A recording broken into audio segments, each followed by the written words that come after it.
novest līdz galam šo savu manevru un jau atkal ir praktiski blakus savai konkurentei. Tieši tā viņi dodās šīs limītas virziena. Tā ir tieši tā pat vieta. Tieši tā pat vieta. Nu, šoreiz izstāsta, ka nedaudz labāk izdodas šis manevrs Sepanenam, bet, protams, Lahtenmaki atkal blakus. Tieši precīzi kopija, tāpat kā iepriekš, bet tur vēl cenšas arī Jako Luhi iesaistīties.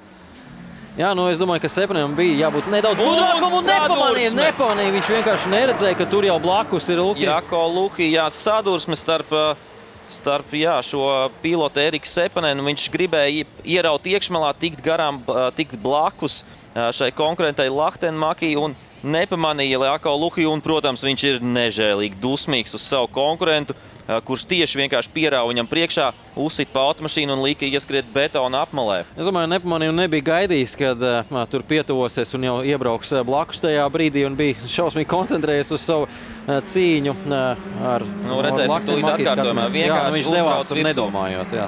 Pats, protams, arī Sepanens acitās izsit stiklu, izskatās aizmugurējo labo